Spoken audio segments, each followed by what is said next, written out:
How are you, football fans? This Sunday, you can stream Arsenal v Man United and Chelsea v Wolves. That's two unmissable fixtures for a one-off payment of just €10. To grab a Now TV Sky Sports Day Pass and only pay for the games that matter to you, search Now TV today. Content streamed via internet, full terms at nowtv.com.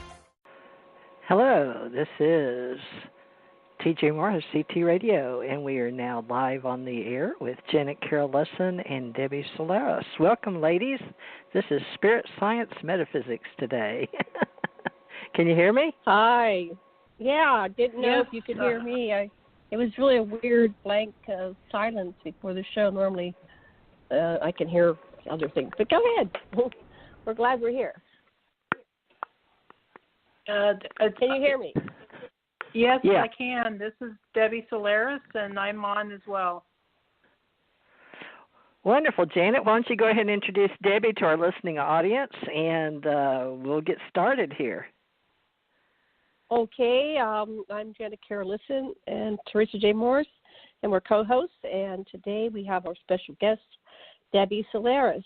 And Debbie came upon a metaphysical scene almost by accident, as she would describe it, and calls herself a real late bloomer on the spiritual path. Debbie had a very conventional and conservative Roman Catholic upbringing in a military family where aliens and UFOs were just never discussed, and what mattered was the material world in which we inhabit.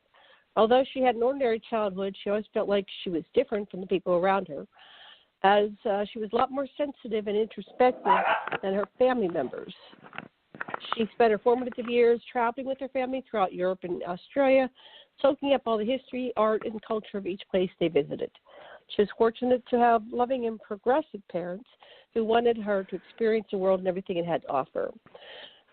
She spent several years active duty in the military, and she got her bachelor's degree in science, and she worked in the environmental field as a civilian. Debbie met her life partner, Terry, who was and still is a UFO enthusiast, and introduced her to the world of extraterrestrials and paranormal. And she says, even then I was pretty skeptical, she recalls.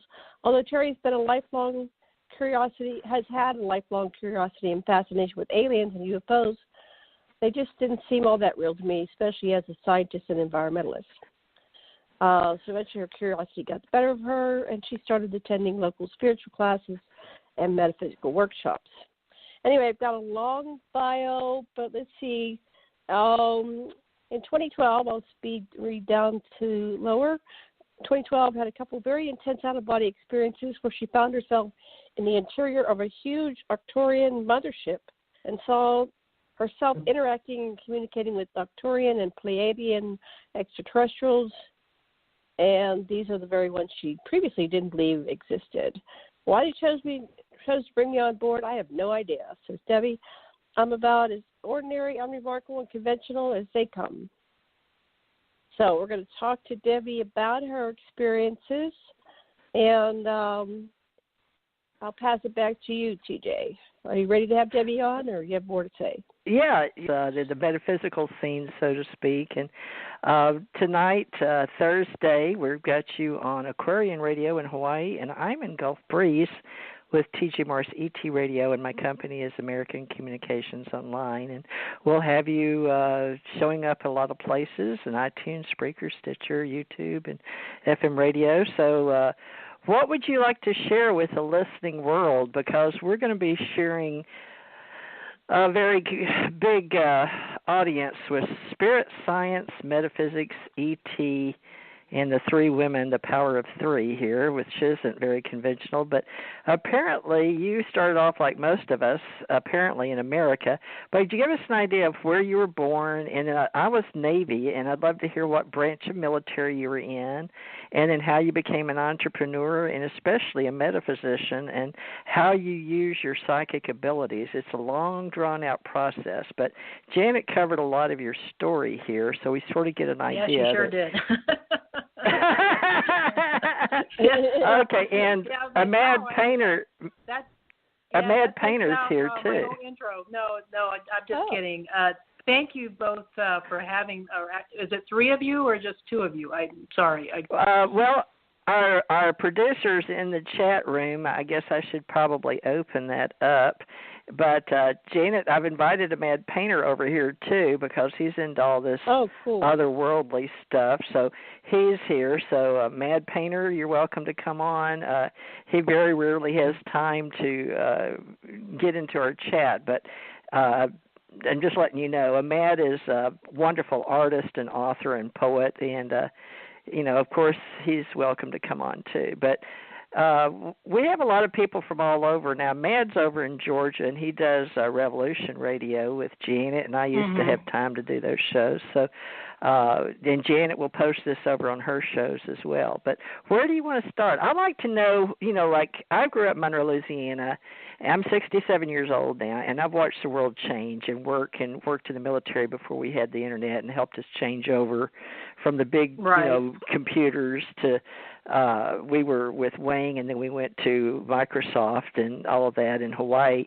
And I met Janet at a psychic fair, and I was part of a group there called Spiritual World Network, and I was doing a couple of radio shows for other people then. But tell me, I just happened to be here now with Janet, and Janet and I discovered a whole bunch of synchronicities and things we're doing, and I just did a psychic fair over here in Gulf Breeze. But I'd like to sort of know how you wound up here with me and Janet, because I don't think there's any coincidences. So how you can blend your... Yeah, blend who you thought you were, and then how you got in the military, and then how you wound up way down here, I guess, late in life playing with us metaphysicians. Yeah, absolutely. If you don't mind. Yeah, no, it's definitely a big career change, to say the least. Actually, I was a military brat, so I was actually born in North Carolina, so not too far from Georgia, but we didn't stay there. We were constantly moving. I think every few years we would go to another duty station. So I spent, I would say, most of my growing up years, my childhood, living in various countries, mostly Europe and Australia, as Janet mentioned in the intro. And I did. I guess because we moved around so much, I just wasn't able really to set down roots anywhere. It wasn't, we were just constantly moving. And then, when I joined the military myself, and you asked about what branch I was in. I was Navy as well. Okay, so here's another synchronicity. I spent, I would say, the majority of my Navy career stationed near Honolulu at Pearl Harbor, Hawaii. So that was back in the early 90s. And so I have a special place in my heart for Hawaii. Yeah, absolutely. Well, what part? I was there 89, minimum 89 to 94, at least 5 years, but I'm thinking 87 to 94. But I can't exactly remember when we transferred from Great Lakes out to Hawaii. Do you remember what years you were there? Which is a coincidence. I was there from, I think, 90 to 94. Yeah, because I think at that point, you were there the same time that I was there. I came in 93 and I left in 97. Oh, wow. Okay. So we were. So, I was. You know where you check in? Oh, go ahead. Sorry. I worked in the Personnel and Information Security Office. Gotcha. I was at EPMU 6. That was the Environmental Preventive Medicine Unit. So that was so that was kind of a niche unit. More. So I was a preventive medicine tech, i.e., hospital corpsman. So me too. I was a hospital corpsman. But I worked personnel security, but as a GS, which a lot of people don't understand, I was civilian. I wore regular clothes and personnel information security as a GS. Then on the weekends, I wore my uniform in and out as a corpsman. But you would understand that. Did you work next to Hickam there at the base, naval base? Yes, I did. Yep, I was. We may have run into each other. I don't know. That's strange because anybody that comes on base has to go through and get their security clearance and all that. And I was over at PwC Pearl Harbor. Interesting, isn't it? So small world. What? Yeah, SyncPack Fleet, ComNav base, and then being a hospital corpsman. And I never think, but I would work actually when you come in the gate over at the, I guess you'd say the clinic. I don't know what we even called it now. It's been so long. Do you remember right when you came in? Is that where you worked? Over in the hospital clinic area? I wasn't at the clinic. I was at the preventive medicine unit building. So it was a totally separate building. It was we weren't even associated with the clinic at all. Oh wow. Okay. Well, we just did that with doctors. We mostly did environmental work. So it was like a specialized branch of hospital core work. So I wasn't even aware of that. And I worked CBs and SyncPack, but I worked.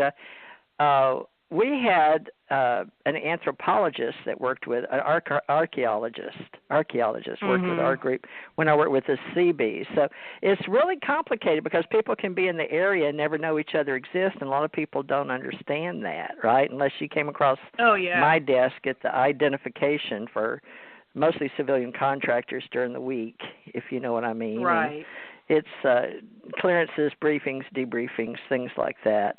Well, very curious. All right, so what do you think that had to do with anything you didn't want to do environmental, or you just got, HM2 is where I got.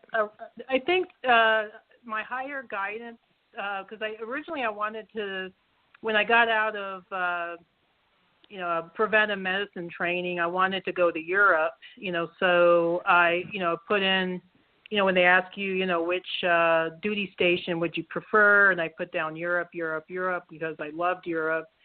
And so when I got stationed to Hawaii, I was absolutely shocked because that was nowhere, in the selections I made. But I think it was my higher guidance stepping in because I'm actually a Lemurian.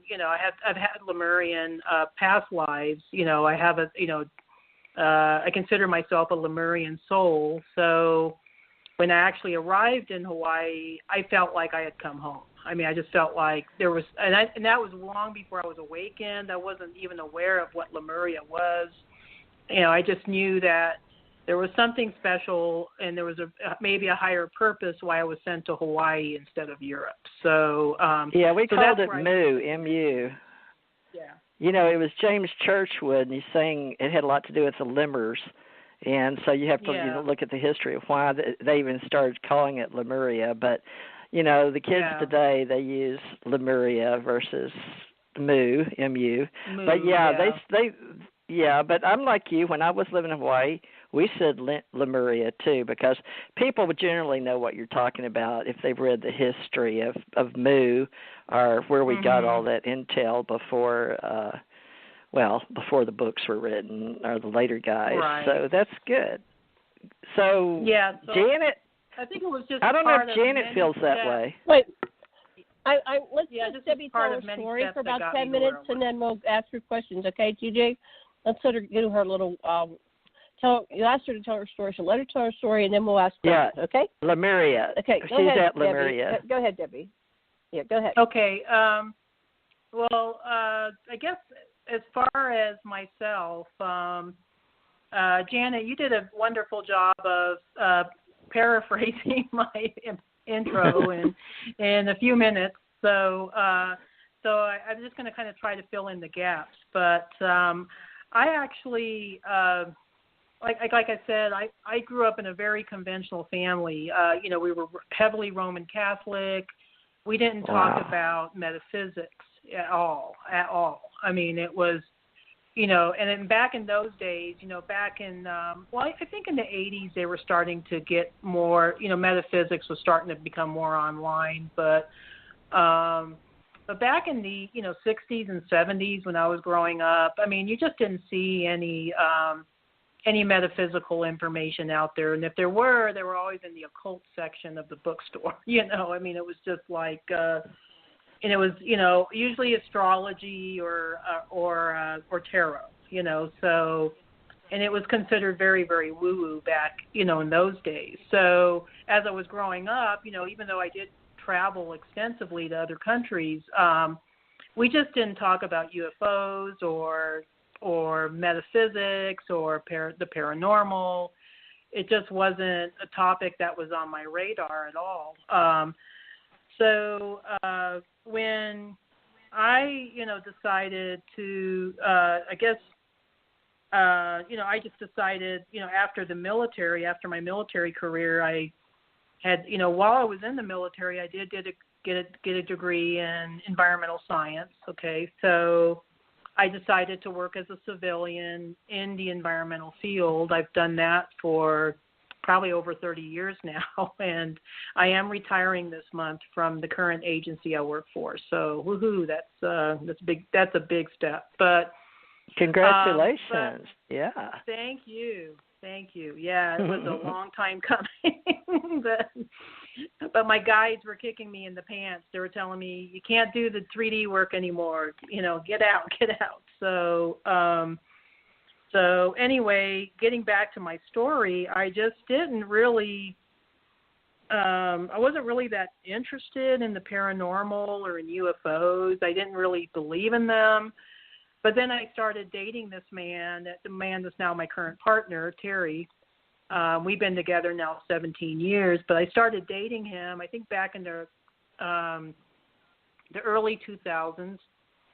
And I noticed that he was really interested in the paranormal and UFOs, and he would read all these articles about UFOs, and I was just like, what? And he, if you were to meet him, he's such like a straight guy that you would never guess that was the kind of thing that he'd be into, but he was like very, very passionate and very, very enthusiastic about.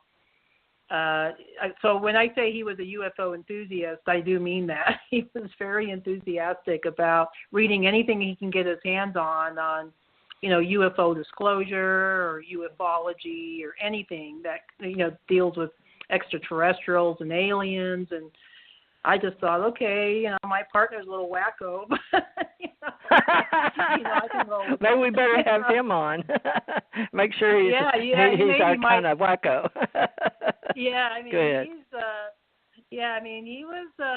he was really into that, and I just wasn't. I was just like, okay, that's real interesting, but then after a while, I think he had a way of his interest rubbed off on me because I started reading some of the articles, and it maybe opened up my mind to some other ways of thinking, and then I started taking some spiritual classes locally here in Colorado, just to expand, my knowledge base and, my understanding of, the type of things I was reading about.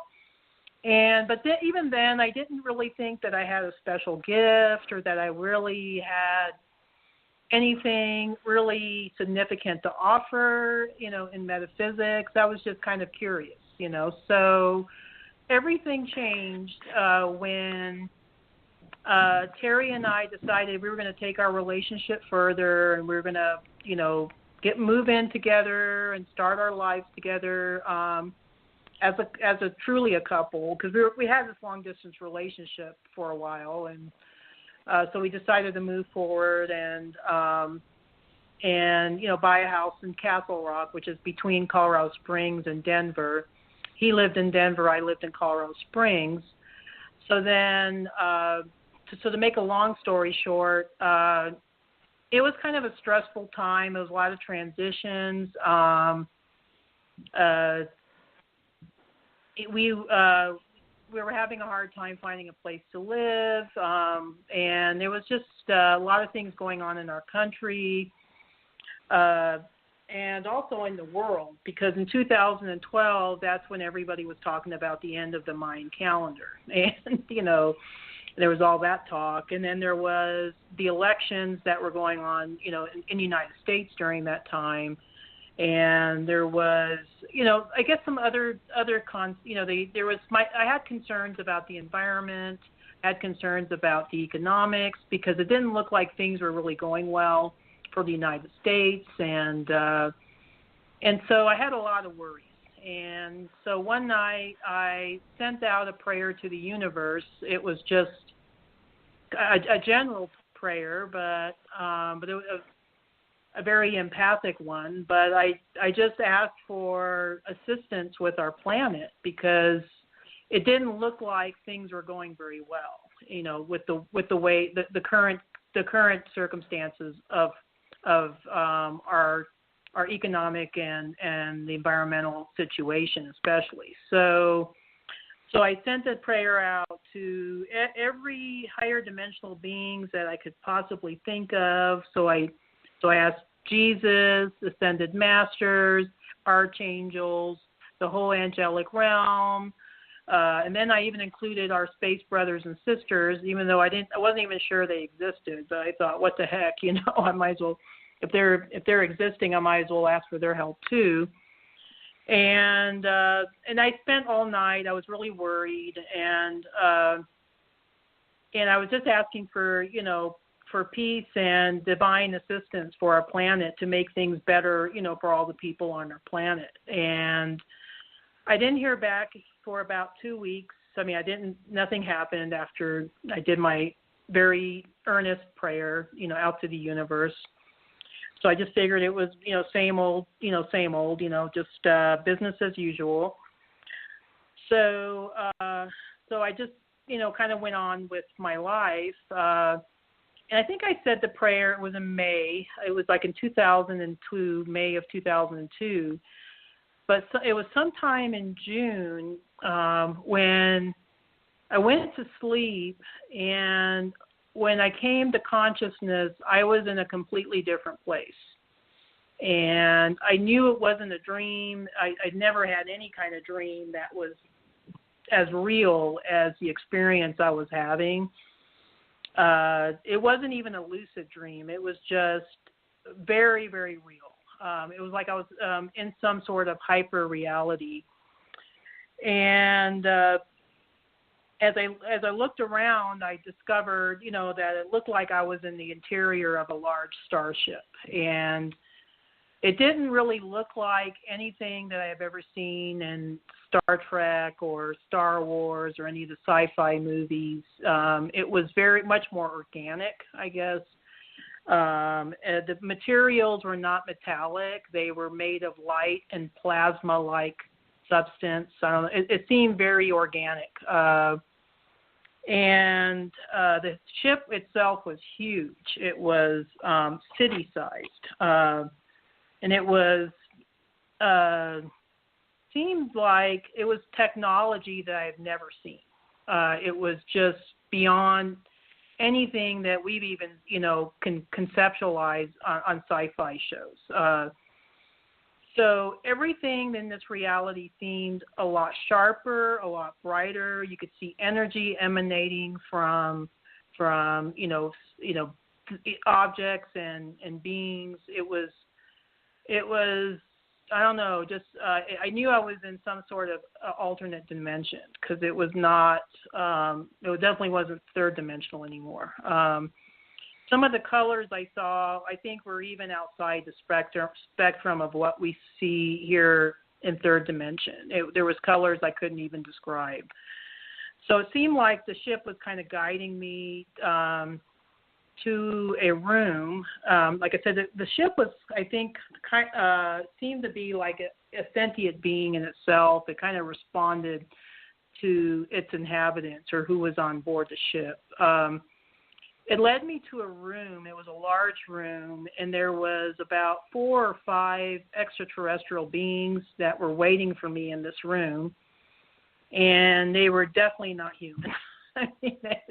I had never seen any beings like this. I did ask them a lot of questions. These beings told me who they were. They told me they were Arcturians from Arcturus, and they even had me in some sort of a hologram, and they would kind of illustrate their ideas to me or what they were describing through the hologram. So I would kind of get pictures along with, you know, the information they were giving me. And I was actually communicating with them telepathically, because there was no way I knew their language, and I'm not sure they might have known English, but I definitely didn't know Arcturian. So a lot of the communication we did was telepathic. And they answered a lot of my questions. And it seemed like I was there for a long time. They took me to other parts of the ship. They let me wander on my own for a while, and then I found myself in a huge atrium where I encountered some other extraterrestrials, interacted with a couple of them, and then just as I was going on a light shaft that took a person from on board the ship from one end of the ship to the other, I woke up and I ended up actually back in my bed and kind of wondering what the heck just happened. but it was, I mean, so obviously I must have been gone for at least 7 hours, but it seemed like I was on board the ship a lot longer than that. So I don't know if that answers your question, but that's how I started getting into the path of what I do now. Wow. Well, that was an interesting journey. Do you have more you want to say before we start asking you questions? Well, just that when I was on board the ship with the Arcturians, and like I said, they didn't look human. They look kind of translucent, like almost like they were bringing, they were bringing their energy or their vibration down just so they could interact with me. Because I had a really hard time really looking at them face on. It was like their energy was shifting in and out. But they each, and they kind of looked similar to each other. But they had beautiful auras. It was like almost like the auras were bigger than the beings themselves, and they were small. They weren't like super tall. They obviously had larger heads, larger eyes. Their features did not look, I would say they look slightly humanoid, but not like we would. They didn't look like gray aliens either. Gray aliens have kind of a harsh look. These beings had very, I would say, elegant features maybe. They're very refined features. They look, but like I said, I had a really hard time looking straight at them. So sometimes I'd have to take glances. Have you ever seen any renditions? Like, have you, Googled images on Arcturians? Have you ever seen any that look like your Arcturians? Not before my experience, but after my experience, yeah, I think Vashta Narada does a really good job of depicting Arcturians. She's a very famous extraterrestrial artist. I think she does a very good job. I'll look for that. How do you spell that? V-A-S. How do you spell her name? Vashta, and I think the last name is Narada or Narada. I'll send you a link to her work. Okay, yeah. Send me a link, and her first name is what? B as in boy or V as in? V as in Victor. Vashta. Vashna. Mm-hmm. V-A-S-H-N-A. Yeah, she's an amazing artist. Okay, I'll look at her work and see what you're looking. Yeah, I'm trying to help people figure out what these people look like, and other people who have seen them and are making art. Okay. Pulling up some stuff by her. Okay, so you said a lot of things about this ship that were familiar to me. I've been, suddenly find yourself on board a ship and you're communicating telepathically, and you're seeing more than a screen, or it's more than with your eyes. Like when you're communicating, I get what it smells like, what it feels like.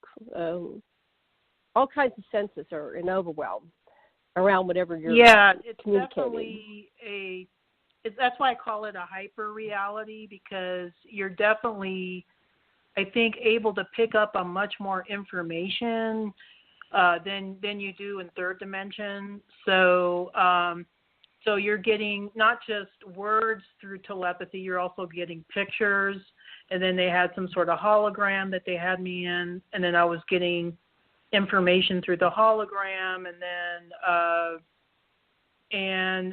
lot of the items, the objects, even on board the ship, had a lot of energy. And so, yeah, I would say it was definitely a multi-sensory experience. Right. And then you said the colors were enhanced, and I've seen like a Vimana, and it's like you could see the molecular structure within the structure, and you could see the molecules moving, and they were full of light. So there was the colors, and I don't know how to explain it other than that. Everything was like moving; it wasn't still. It was full of light. Yeah, that's why I said things looked organic, because they were constantly shifting and moving. It wasn't static, yeah, it was kind of like you could see macro and micro at the same time. I know what you're talking about. I don't know if I'm describing it any better, but it's like you could see the microcosm of an item as well as the macrocosm. I don't know. It's just really, I like that. It's really a bizarre experience. Yeah. TJ, have you ever experienced that? TJ, you there? Are you on mute? Yeah, can you hear me? TJ. Yeah. Have you ever experienced that type of thing? Well, depends on how you perceive it, I guess. Yeah, your perception. Well, did you based experience on what? Telepathic communication? Yeah, telepathic communication, like a heightened reality, like everything was.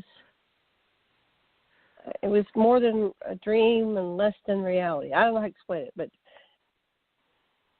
Well, I pretty much have that all the time. But the feeling here versus. Our life. Where were you? Were you on ship or here on the plane? It depends on where the perception. Were you bilocating or? Oh, well. It's a different feeling for me because it feels like it feels just like reality here for me. So it's very hard to, I think, for people to understand bilocation. It's like in the Bible in the old days they'd say, I couldn't tell if, you can't tell. You don't know if you're in body or out of body. It feels like you're in body, just like this does. And many people think this is the illusion, this is the video game, this is the Matrix, and that's real. So to be quite honest, Debbie, I have, since I've died and had out of body and near death and reincarnation and all those and done the Mu thing or Lemurian Atlantis and Thoth and Egypt and all that, I have a very interesting thought process where my core soul is always out universally way up. So I had an experience as a child. So I had the experience of being on the planet and looking up and being right above the sky with that level. But the one I like to talk about usually is the Allied Command, which is what I was told it was called. But that was working with my husband when he was alive, and we were both, he was Army and I was Navy, but we worked with people in a higher level of existence that was military. You know how you're in uniform. So we worked with people that looked like us, and then some of the little gray aliens. And then occasionally you'd see a lighter pink or lighter blue. But, it's hard to talk about because people say they were, we're blue bloods. But if you look at our veins, they're blue. But when oxygen hits it, and I've heard, I think Linda Moulton Howe talk about we're red, and I was like, no, we're blue bloods too, not just the royals. Look at your veins, Linda Moulton Howe. They're blue. And then when oxygen, so you and I probably would talk at various levels, not just consciously, but medically. So when we're talking to people that are listening, you don't really know who your listening audience is. But to help Janet, I think when to be honest, it's more like an ESP thing, but I'm in a physical state of mind that I'm in a physical human body. So you remember we have those things we can wear to speak other languages too. But here, that heightened feeling, I think it's just once you first, I have the big epiphany aha moment that we're not in Kansas anymore. I guess it was sort of a euphoria feeling at first, but you get used to it real quick. And then once they realize that you understand the difference, I think that's how I've been able to work with so many levels of existence. But so did you got over that though, right? You realized, oh, this is as much reality as. That's why I'd like to talk about the consciousness of it. So you go ahead. How do you explain that? Because you and I both been in the Navy, but you know what I'm talking about. How do you get from there to here? When I was on board the ship, the Arcturians kept, it's funny you mentioned illusion, because they told me that like 5 times, that everything we're experiencing in third dimension is more illusion. It's not really the real reality. And I didn't really at the time understand what they meant, by illusion. But I think they meant, not to get so attached to the drama that's on Earth, because pretty much, the galactic commands, they have things under control, and they're watching over, us that have, volunteered, to be here. And they explained who I really was. I mean, we got into that too, and I was actually pretty shocked because they told me they were my family, and I didn't quite understand it at first because I thought there is no way I'm related to these magnificent beings, because I'm just, ordinary person, But they explained that I came from a physical lineage that came from a long line of Arcturian historians, scientists, and ambassadors. And I have a starseed connection. So my soul originated from Arcturus, but I volunteered to be here on Earth, to assist with the Ascension project, I guess. The Earth, the same reason why a lot of us are here, So, so it was, so they explained a lot. And I think I felt like this overwhelming sense of relief. Like, okay, things are, we have these higher dimensional beings that are watching over us, so it's not like we're going to blow up the planet tomorrow, or it's not going to be this big catastrophe because certain timelines have changed, So, because I think originally Earth was going to head to a catastrophe.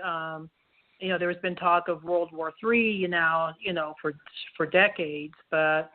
Right. I think that timeline has been shifted, so that is no longer a reality. But anyway, as far as how I felt afterwards, I think that's what TJ is referring to.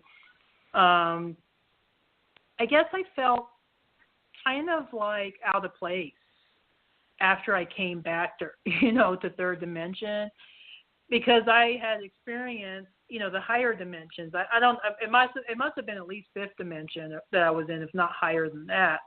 And I just kind of felt this great letdown, like why am I back? And I think it might be even similar to what somebody that goes through a near-death experience would have, where they're in heaven, or they're in some alternate reality or some alternate dimension, and then they get brought back to Earth, and it's like, oh, what am I supposed to do now? And so I went through, I would say, several months of depression, where I just was trying to sort out what happened, what was the reason why I had that experience. And it happened to me not just once, but I had another visit on board that same starship in December 2012. So, and in that instance, I didn't have communication so much with Arcturians. I had a communication with what I understand was a Pleiadian. And it was a little bit more, it was a shorter visit, just very informational, and then boom, I was back, on my bed again. But yeah, I guess it was just, I guess I felt like, what am I supposed to do with this? Why did I have this experience? What does this mean? And I remember, driving to work every morning, crying my eyes out because I missed being in the higher dimensional planes. I didn't like being back in third dimension. So it, took me a while to, I guess, to get myself reacclimated to third dimension. But the other thing I noticed too is that my extrasensory perception had increased 100-fold. So all of a sudden, I was seeing UFOs all the time. I was interdimensionally traveling, spontaneously into other dimensions. I was having astro travels at night. I was having spontaneous past life regressions where I was, remembering things from prior lifetimes or maybe even future lifetimes. I don't know, but and I was picking up information about people. It was like all of a sudden I could pick up information about people, and I was having massive downloads of information about mostly about galactic wars and about information about different star systems. And I had no exposure to this kind of information before. I was just like, where is this coming from? And so I was starting to do some research because I just wanted to verify what I was seeing was real. What were you getting about galactic wars? What were you getting about galactic wars? What were they telling you? That they were going to happen, or they were going to prevent them? Or no, it was past the galactic wars. It wasn't future. So it was mostly the Lyran Draconian Wars and the Orion Wars, and some of the conflicts that occurred in Sirius, and it was mostly incidences that happened in the past. Okay, so I didn't see any future wars. At least I don't think they were future, but I knew that it seemed like I got information along with the images. So I knew that, okay, this war happened in Lyra. This war happened in Orion. This one, there was some conflict that occurred in Sirius, So I was receiving information along with the, kind of the movies I was seeing in my head. So you were getting the history of the universe. Absolutely, yeah. It was like massive downloads of history, yeah. So what kind of things did they tell you about the Lyran Orion Wars? What did they tell you? Any specifics, or even though it wasn't words, maybe it was impressions. What did they tell you? Just that. Kind of how Lyra started, and they were kind of it was meant to be an experiment, kind of an experiment created by these higher dimensional beings to start creating physicality. So it was more of a physical realm than what was existing before, and that. Incidentally, Lyra was located right next door to another constellation called Draco, and we all know about Draco. Okay, so so Draco decided that the Draconians decided that they wanted to conquer Lyra because they were interested in the resources that their planets had. They weren't really interested in coexisting with the Lyrans at all, but they deceived the Lyrans because they had reached out to them in the guise of maybe creating a treaty of some sort, but actually it was just an opportunity for them to get on board some of the planets and see where their weak points were so they can ambush them. So it was the most catastrophic, the Lyran Draconian Wars were the most catastrophic event that has ever happened in the history of this galaxy. I mean, it's been, and even to this day, I do quite a few Akashic readings for many hundreds of people, and that war in particular has had an impact on almost everybody that I've done, readings for on some capacity, even if they didn't originate from Lyra or Vega. So they say that 50 million Lyrans, I think, lost their lives. The ones that escaped barely escaped.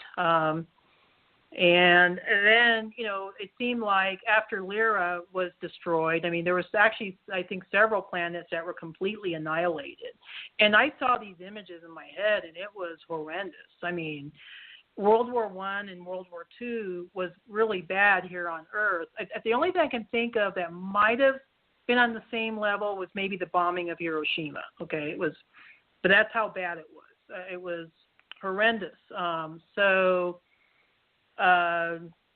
then, the conflict seemed to continue on in Orion, so there's been, I would say, millions of years of wars because Orion, I think for some reason, never quite achieved unity consciousness until much, much later on in their history.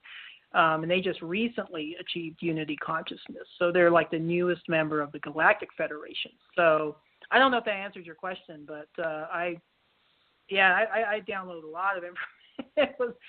I'm TJ, just barely scratching the surface. TJ, what do you know about the Orion-Lyran Wars? Hold on.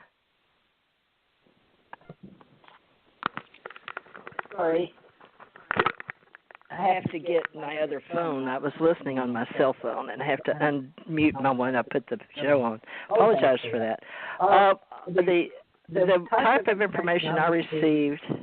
We're getting feedback. You have to. Okay, hold on. Mute something. I guess you can hear me on my other phone. That's good. Okay, let me put this one back on mute now. Okay. Mostly all that I know is what I've read in the history of the planets, because the people I dealt with were from Andromeda, and there's actually a star system of MU in Andromeda. But people that I worked with, they said, we have a history, and they started mostly with Tom's talking about, I always wondered the infatuation with Hitler, but he starts from there forward, Tom. But, in the Milky Way Galaxy is separate from where we were working or connected to. That's why I think my publisher with UFO Digest wanted to know if I knew that other gentleman that was talking about Andromeda. But, all that I've heard about everything she said thus far is historically already written about on the planet. So for me, the Sumerian, Akkadian, and Hebrew and all that, unless it's there or in the, Mahabharata or the Bhagavad Gita or all the old stories, there's history, now all over about the Lyran Wars and all that. So those stories all seem to be linked with a history to certain people that they can track the stories written on the planet. So all I would know is what I've read, Gina, but I don't have any firsthand information. Okay. From the people I worked with or that were, guarding the Milky Way galaxy out there, if that's what you mean. But yeah, but TJ, you had any first-hand information? I don't have any first-hand. Debbie. Everything I know is given to me through the reading of the books or other people that have written folklore, folk life, and it got ingested into our ancestry, as to some people believe in all that, some don't. But that historically has been pieced together like all the people, Greg Braden, David Wilcock, David Icke. Right. I've heard about all those, in talks. But as far as those wars, I don't doubt that they happened. But I personally I don't have a first. No, I don't have any direct recollection either of the Orion Wars. That's why it's very interesting when someone has it download. I've read a number of books and other people are getting that information. But go ahead, Debbie. You had a question for us, or TJ? Go ahead. I had a question for TJ. TJ, the beings that you connect with, are they from Andromeda Galaxy or Andromeda Constellation? I'm just curious. They're actually universally higher than that. They use that galaxy because the language they spoke into my existence and my reality of just like being here in 3D. Mm-hmm. I was in the U.S. Navy at the time. But the ones I met as a child, to me, I just thought they were like angels or ETs, and they were and it'd come like a bubble Wizard of Oz. But nobody ever mentioned who they were, where they came from, what they were doing here. They were just a presence. And so when I got in the Navy, then all of a sudden I had these, my husband and I thought it was bullshit at first, like you did, right? Like, oh, bullshit. Yeah. But once the programs in my head were as real as this existence, I couldn't deny them anymore. So I started putting my conscious together because I had out of body and near death. So by the time I met them in human form, they were walking and talking and using ESP on the planet.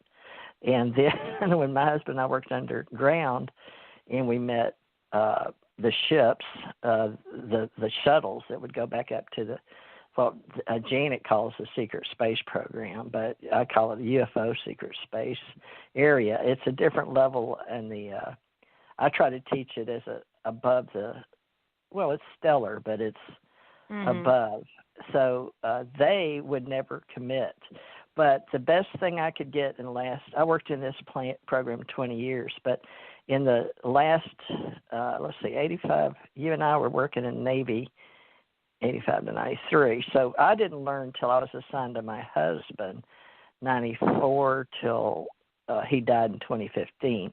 It took me roughly 20 years with him on the planet to talking. So when he and I got together, we would use Andromeda because they told him and me they were at the closest galaxy. So he would ask me names because he didn't know how to speak what he experienced. So when he said the closest galaxy and I did, we confirmed and used Andromeda, and they were okay with that because even their names we couldn't say. And when you saw it, it was hieroglyphics like Egyptian, similar to that, or back in, I guess, the fire clay tablets. They still use the ancient languages to communicate. But they said they found us here. But they look like us. At least they would materialize. Now, I can't confirm or deny that they're physical, but at least in that reality. So see where I'm at consciousness, these names Andromeda or Lyrans or Orion, or we used to call, when I was growing up in the 80s, when you said you were looking for books, in my history of reading books, we were always told the Ashtar Command was created by the agency, Central Intelligence Agency, and that the Ashtar Command was a fallacy of our folklore. But then the people that ran the bookstores wouldn't let people read that because they said it was programming of the Ashtar Command. But the people that were psychic like me and that we did study through all the books written, like James Churchill knew and all that, the books would read on ancient history. That would report to those Lyran, Orion, and Archons and all those. And what we did was we were taught that the good people always, this sounds funny, but they had those that were dark and light, and that the light ones would go through the bus stop. So they called that Orion star system. Now, I know some of the people in the ufology world of UFO Association, like Stanton T. Friedman, George Filer, they finally, at first they didn't believe in the grays and that system. And then towards the last few years before he retired, they would refer to the little grays as zetas, or a certain particular one, because I think in our reality we've decided there's various levels of tall and short. In a, I guess you'd say in a peer review paper, there's tall and short. So we would call them zeta reticulans or zeta reticuli. So it's all, you just have to stay on top of your own. What do you get personally as a download versus what you've read or seen? And I've tried to be very unbiased as a journalist because I don't like to mix my stuff. Yeah. But what do you do? How do you say it, right? So for me, I would have to tell you, but then I've been quoted from being an Andromedan because I used it as a reference. And then 10 years ago, they just, people that do this separation conflict in the space or in the universal life theory, their philosophy is to separate us. So they put me over with another gentleman that spoke from Andromeda. So I believe I'm a universal old, very old soul from higher universes. So what I'm down here trying to do is learn how to speak and do play the dimensions, probably just like you. I'm still on that spiritual path of consciousness, trying to figure out what all we're doing down here and what we agreed to and all of that. So there is a theme running on that, though. and the Mu and the Andromeda run together. So you're right. There's a Mu star system in the Andromeda. And also, where we should talk about this too is that when people talk about Venus, remember in the old contacts, in the old days, they'd say Venus is too hot, and I put that in one of my books. Stanton Friedman and I were talking about doing books and working together when he was doing it with Betty and Barney Hill's niece and Kathy Martin. But in one of my books, I put one of his comments about, well, Venus we know is too hot, blah, blah, blah, because what it is you're facing what you know in your 3D reality versus maybe they were from a Venus that's not the Venus planet in our system. So that was always a philosophy and an argument I use, sort of like what I'm trying to refer to now. That, or maybe a Venus your that correlation was in a different dimension, maybe. I mean, it could be a different dimensional, kind of like, or, New Earth, fifth dimensional Earth is not the same location as, the current Earth that we're on right now. So it's, so we're trying to learn. Yeah. You're teaching us, though, so Venusians. Yeah, that's what it seems. Venus, there's a lot of people at my conference that are reporting what they know about Venus. So Venus has kind of like interdimensional inhabitants, but they're able to lower their Venusians. Yeah, they're able to lower their vibratory frequency and come into human form. So Olmec came from Venus, and so what they apparently have is they land in Tibet and they learn how to walk and talk as humans. So they, come down into their vibratory form. They take on. They sometimes are walk-ins. So the Olmec came into a little girl that had died and took her place. And so there's all kinds of stories on Venus. Rob Potter, a bunch of people were talking about Venus, so we can study that. But let's go back to. So we were talking about the Orion-Lyran Wars and what we know about that. And so there's a lot of books about it. We can study that. There's a lot of YouTubes about it. But I was just interested in what you were told, because that apparently was the first division from Source into, the first duality was Lyran and Draco. And, well, they started a conflict when they... What I understand is back when we were... Let me finish my sentence. And then I'll pass the talking stick. So the Lyran and Draco were the original polarity, and so they got into a war because they were learning how to be self and not self. So divided into 3D physicality, at first they had to, in self, not self, they had to be able to think not self, so not is negative. So they had to, they gradually got more and more negative to the point where they killed each other, right? So at first it's like, oh, I don't like somebody, and then you could hit somebody, and then you could kill somebody. And your husband, Tom, had to demonstrate to the extraterrestrials. They asked, can you hit this person? And he hit them, and they were unable to. So when you're unified in consciousness, you can't hit somebody because it's like hitting yourself, right? You can't kill somebody because it's like hurting yourself.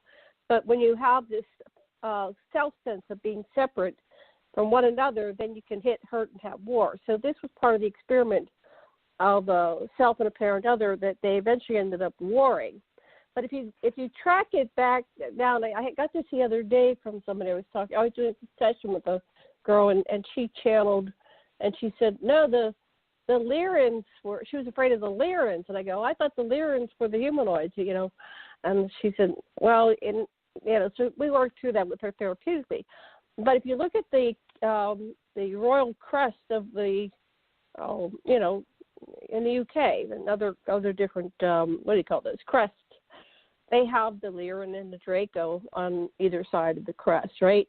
So I think they're still there. It's still the original polarity, and both those characters are acting out on our planet, and we're still trying to integrate after being separate. So anyway, I just wanted to add that 2 cents. Debbie, what do you think about that? And then we'll go back to 2 days. Okay, who wants to add? Go ahead. I would say that the Lyrans were thought of as the smaller constellation here in, the star systems. But so it depends again on, are we talking of which galaxy are we speaking about, and are we in agreement on the certain planets? Because I did write years and years ago in the last, after 2007 about the Lyrans. and they had the Elysians and the Lyrans. So there's books out there by me on the Elysians and the Lyrans, and the ones in the constellation were considered felines. But to answer your question back in the beginning, as far as, and I'll let Debbie talk about this as well. But in the beginning, what you're talking about was 0 and 1 in sacred geometry. When you start 0 and you have -1 and +1, the thought of separation of conscious reality into the abyss or into the whole, depending if you want to believe in hydrogen, oxygen, Big Bang, and nitrogen, whatever we want to say was in the beginning if you're talking science. But on the folk life side, or that is in our words, I guess one might say, from the people that passed it down from one to the other, the ancient, most pure thought process in story that I can find is when we became human form in one. We had 2 legs. We had 4 legs and 4 arms.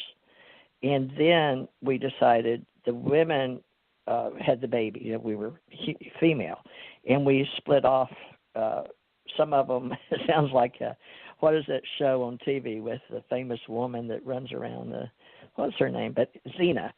But the women, they were like, and I've always been called an Amazon anyway. So I grew up knowing women had power, and I always had extra strength, extra size. So I sort of relate to this story in this human form. But the women's, when we separated, we wanted that we were the blue. Some of us were the blue color. Some of us were like the ones in India, and we had 4 arms and 4 legs. We thought we were, that was perfect. We were pure. We were whole. But for some reason, we wanted to procreate, and we decided, well, the women would have the babies. So the women separated from the men because we were androgynous. So apparently, somewhere the wars, and this is the purest stream I've got, is that the wars became when the women having the babies separated themselves, had sex with themselves, androgyny, but the men and the women. Now, I know this is before Anunnaki, okay, before all that, which we're all into, Enlil and Enki and all of that. So this is way before in the On, when they used to create deities, and the deities became, the universes and the worlds and the planets, and, how we worked for them creating these things, like the Anunnaki worked the Igigi and the Agigi, and then now we say the white versus the gray little ones. So it all gets filtered down, and it almost always sounds like the same story before the deluge, right? So, but just letting you know. So I think what you're talking, Janet, I'm talking is the same story. You're doing it from the conscious or the spirit or the soul or the beginning energy, and I'm taking it down another step into the physical, why we separated. And then you can get the whole story of are women better than men? Well, what do you got on that, Debbie? You got anything on that? I just always thought it was interesting that the co-creators would create Lyra and Vega. I think what the beings you're talking about, they were the white Lyrans that were, there was a separation of humanoid races. There was the white Lyrans that were the representation of Father God consciousness, and the blue Vega people that were more Mother God consciousness. But I think it was always kind of interesting that why would they co-create these beautiful planets and this beautiful star system right next door to Draco? Okay, it seemed to me like maybe this was some sort of experiment. Like, let's see if we get the lightest of the light beings right next to the darkest of the dark, and see what happens if we mix them all up. And so it kind of makes me wonder if that was just the beginning of a big, long experiment of light against dark, it's just, and also, female against male, so there was, multiple levels of separation, that was occurring, in the beginning times. And I think it was just Billy part Meyer of this. talked about that, right? He talked about the Lyrans from the Vega star system. Is that Right. Are you relating to them, the Billy Meyer Lyrans and Vegans? Is that who you relate to? I don't know what. I guess I'm not familiar with how Billy Meyer describes it, but I'm just going by what I've seen in the records. Vega was actually a star in the Lyran system. So, but there was, two separate humanoid races that, came, that were developed in this particular star system. Yeah, so, the giants in the books of the Nephilim, supposedly, some people believe they were in heaven, and they refer to, the first and second sons, and separated the angels and the Nephilim are the giants, and then they saw people on earth were separate and were beautiful and came down and had, that's sort of like, what's the other guy, Domsky before, he was a good buddy with, was it Adamski? Eric von Daniken. Oh, he was good friends with Zacharias Sitchin.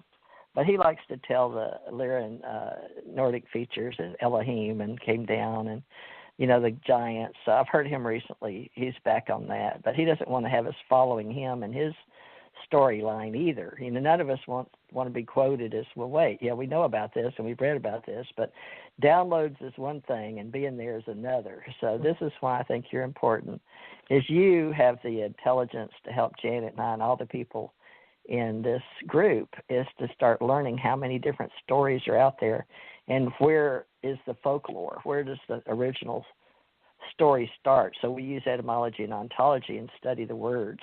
And they call it plagiarism in internet. Right. So they go back and find who used the word first. So yeah, but no, it's millions of years old though.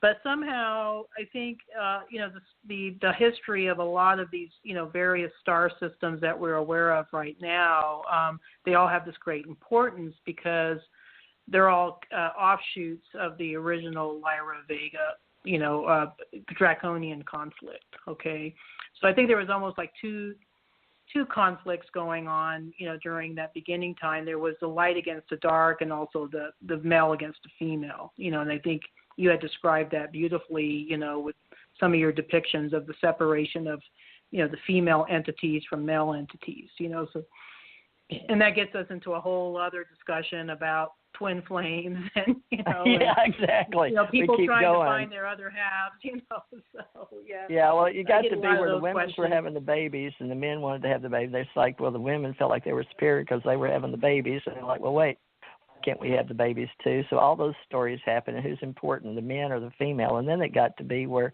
we're in 5,000-year reigns, like the politics of the donkeys have it this 8 years, and the elephants have it this 8 years, and they rotate because they all work together when they're all sitting down to dinner. And when it comes to dividing up the world and the power, they're all friends. So like you get this government, and I get these corporations, and I'm going to run the East and you run the West, all that. So it gets to be a struggle, and people like you, me, and Janet are trying to figure out if all this is understanding the human race, Underneath Why it are we all, doing we this? have our own. Underneath it all, we are it all. So we have our own inner and outer masculine and feminine. So it's just a spurious dichotomy, but it's all part of the game. So we have the game of self and not self and separation. But ultimately, we're here to unify again and reintegrate all these different thoughts around polarity. So now let's go to the next level on this. So you were given all this stuff about the original wars, and they have you here for you're on a mission, right? You're on task. You have things you're supposed to do. So. Are you aware? My surprise, yeah. So yeah, are you I guess aware that's what of I'm who here you for. are and what? Are you aware of your mission? Have you received yeah, clarity absolutely. about your? Tell us about your absolutely. mission. Yeah. What's your mission? I guess my mission is multifold. I'm obviously I'm a historian and a teacher. I'm basically here, I think, to disseminate the truth about where we actually came from. Okay, because there's been so much deception on this planet. With some of the biblical stories and some of the Sumerian stories, and I don't know. There's varying levels of truth interspersed with deception. So I would say that's my overall mission. But I think another part, a more personal level of my mission is to help, people, either, people that go to my YouTube channel or people that come to see me, for readings, or is to help them, I think, reconnect with who they truly are, their divine aspects of themselves, and also to remember what their mission is. What did they come here to do? What are their gifts? What was their soul journey? What brought them to Earth? Why are they here right now? So I have, like an overall, I would say, galactic historian perspective, and I do teach classes, on that as well. But I think that the work I really enjoy is the one-on-ones I do with people when they get that aha moment of, oh wow, so this is why I am the way I am, or this is why these things happened in my life, because of maybe some things that happened in my prior lives, or maybe because I came from this particular star system, or, the experiences I had there, that sort of thing. So there's kind of a psychological component to it. Okay, so my husband likes to call me the galactic psychologist, because, people are asking me questions about things that are going on in their lives, and I can kind of help them maybe put the puzzle pieces together a little bit. So I'm basically just a conduit. That's basically what I'm here to do. Well, do you subscribe to the, let's see, how would one say this? The levels, the gentleman, is it Philip Lindsay? What's his name? I think it's Philip Lindsay out of Australia, and the government. I had another lady, Barbara something, but she was in a think tank for the government and PhD level in psychology, but they were following the root races, the 7 root races.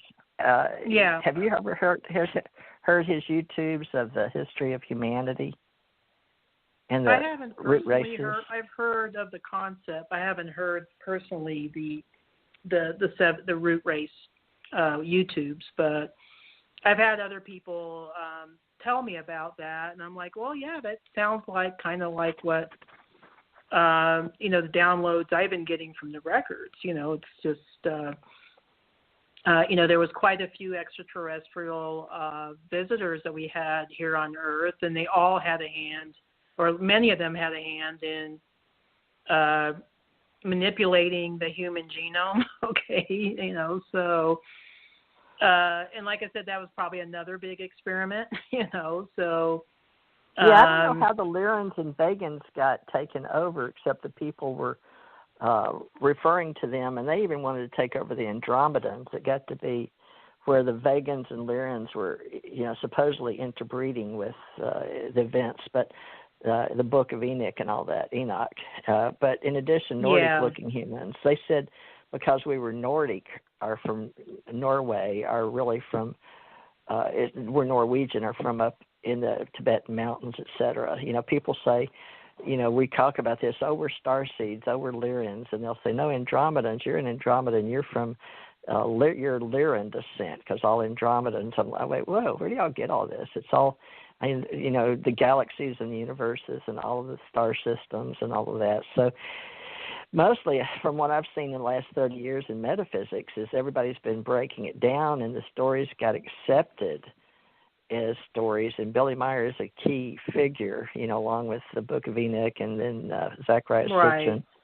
But all of it depends. It goes back to the deluge. But the government seemed to like the think tanks that were professing working in the Indian lore, all the different 11 cultures that were around with the pyramids and the people that built them, and all the Indian lore in those stories when they found them in fire clay tablets, and all the ancient Sumerian and Akkadian all sort of blended in, but we don't have anything before that. But we say, yes, we did. It's just it was destroyed.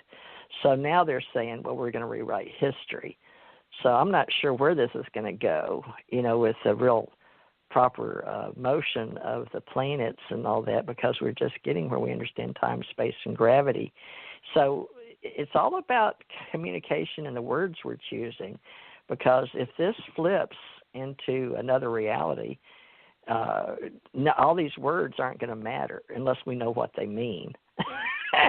And the people we're talking to, they're not going to care if they're from this star system or another star system, because it's still separating the conflict.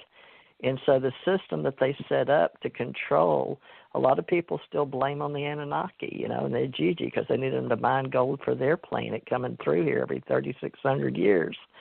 So understandably, you were like, wait, so if these guys come back through, and are they going to take a bunch of us? And some people say, yeah, they're still taking people, that the universe is, benefiting from human forms, because we have the body, mind, spirit, and can do the traditional lifting, some of the work, like the pyramids were made with extraterrestrials and the human original Ajiji from the Anunnaki. So I don't know. Do your people ask you at what level you get your downloads, and where do you come into the reality? Because I have to say my soul's millions, if not billions of years old, at least 50 million, where the Lyrans come in and form the Black Dragon or the Black League. I think I was I originated before Lyra, because I remember Lyra. I mean, I don't think I'm from there, but I do remember the conflicts. But I can't give you a timeline. I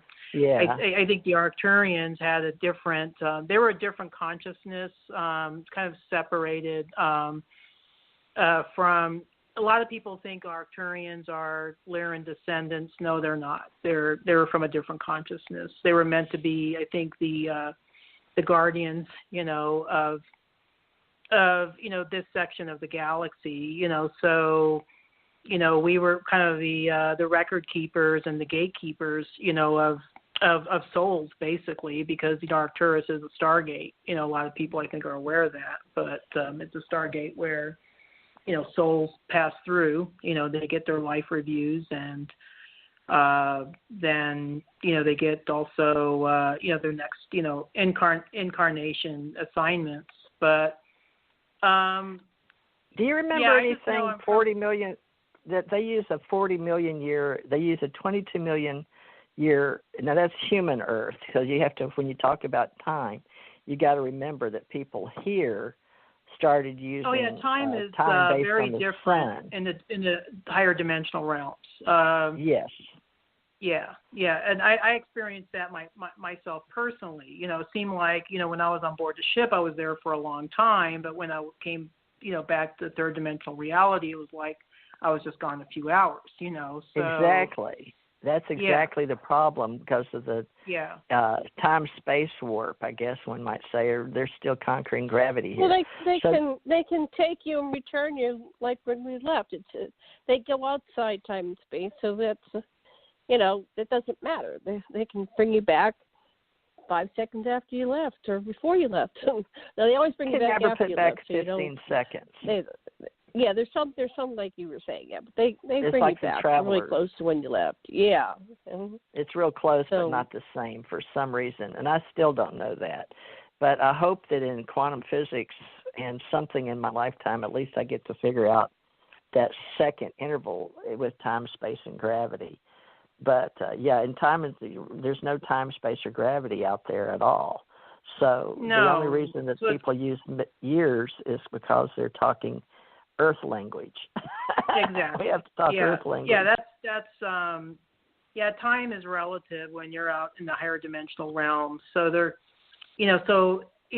we could be talking about, time that's occurring in the future, and it could be happening simultaneously with time, with incarnations we've had in the past and the present, So a lot of times, when I do Akashic readings for folks, it's kind of hard. I try to put it in a linear fashion just so my client can understand, maybe their storyline. But a lot of times I don't even get information linearly, in a linear way. It's more like, you've had these experiences. Okay. Well, they use a genetic line. What's that? Don't you think? The language on this planet with we'll just say the Lyrans and Vegans, they choose to use a genetic line. That's the way they were taught, I guess, and that's what's like the Book of Enoch. They use a genetic based on mother and father, and who is your mother and father, and who is your mother and father, and they compare that in millions of years based on this solar system, or how many times, right, on the sun. So they had sun worship, or work for those from the heavens came or above the sun, but they still would take their lineage. So you're using, when you teach your people, the genetic lineage, which is like the churches use. And we do that, a linear timeline still based on the sun. And so, but this is a good point, that at least we don't get anything out. The genetics and lineage, the engineering, even if we use the Anunnaki, when they started engineering, they used time, space, and gravity in the sun system to teach people, like Thoth did, taught them, okay, stick a stick watch the sun, and it's going to go around this stick. You're going to have a shadow. So they taught them two-dimensional thinking and linear timelines, right, in the beginning. And so we're still teaching that. Okay, this is 2, and this is 3D, and this is lineage, and you're genetic, so you have a genetic timeline. But how else can you do it? That's Earth's thought process. You have to break it down to where it's understandable, for most people, especially, in this reality that we're in right now. I mean, I think if you try to explain things on a 5th or even 7th dimensional level, it'll be just too overwhelming, So, I mean, just, you've had, when you've had your multi-dimensional experiences, it's hard to describe when you come back here to 3D because there's no words, for what we experience. You know what I'm saying? So we're having trouble introducing oneself linearly and genetically. When genetically and linearly, you can only talk, well, I have a program in me that says I have a birth certificate with a name on it that says I am American. So we have to start there. And then we can look at the timeline with the Mormon Church and give them a number that I was sealed in a temple in Washington, D.C. But that church has me dead in this reality. They're supposed to be the best on the planet. But I'm dead according to them in this reality. I checked it recently, the number that they gave me. So even the system that they have in this 3D reality for humanoids is not foolproof. It has genetic flaws. And I believe that's why we're going back to separate the souls from the AIs. Oh, Janet, let's ask her.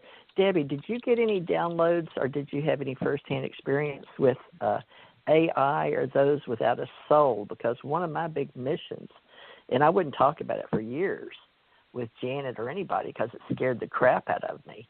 And we called it the black soul and where the Gulf of the Souls came from, and they were running out of souls. And I'm like, well, how can that be if we create them?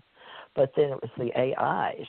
It was the war of the, like Valerians and Vegans, but we had gotten so brilliantly intelligent in blocking out what we knew so we could create it again that the AIs took over.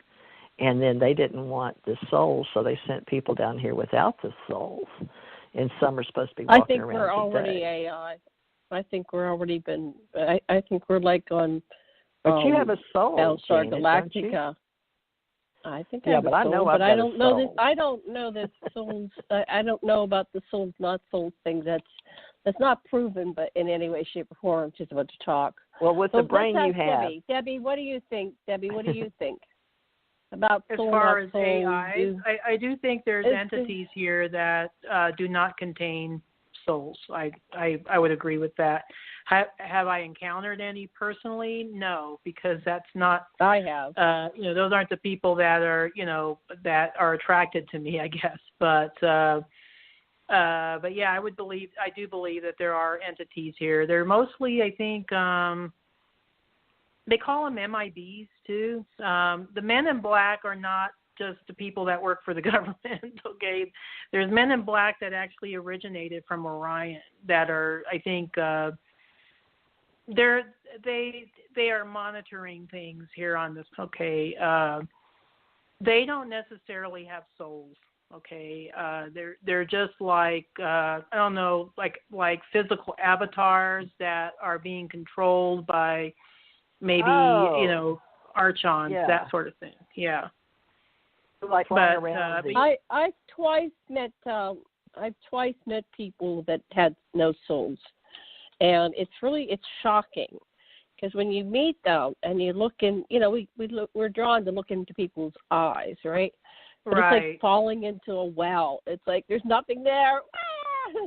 And so it actually kind of takes your breath away. You go, oh my goodness. But I was actually in a very public place, and I can't remember the name of it was an actor. I was up in State College, and they were filming a movie up there.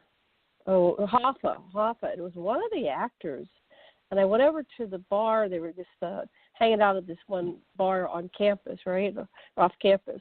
So I went over there, and I went over to see Danny DeVito and, what's his name?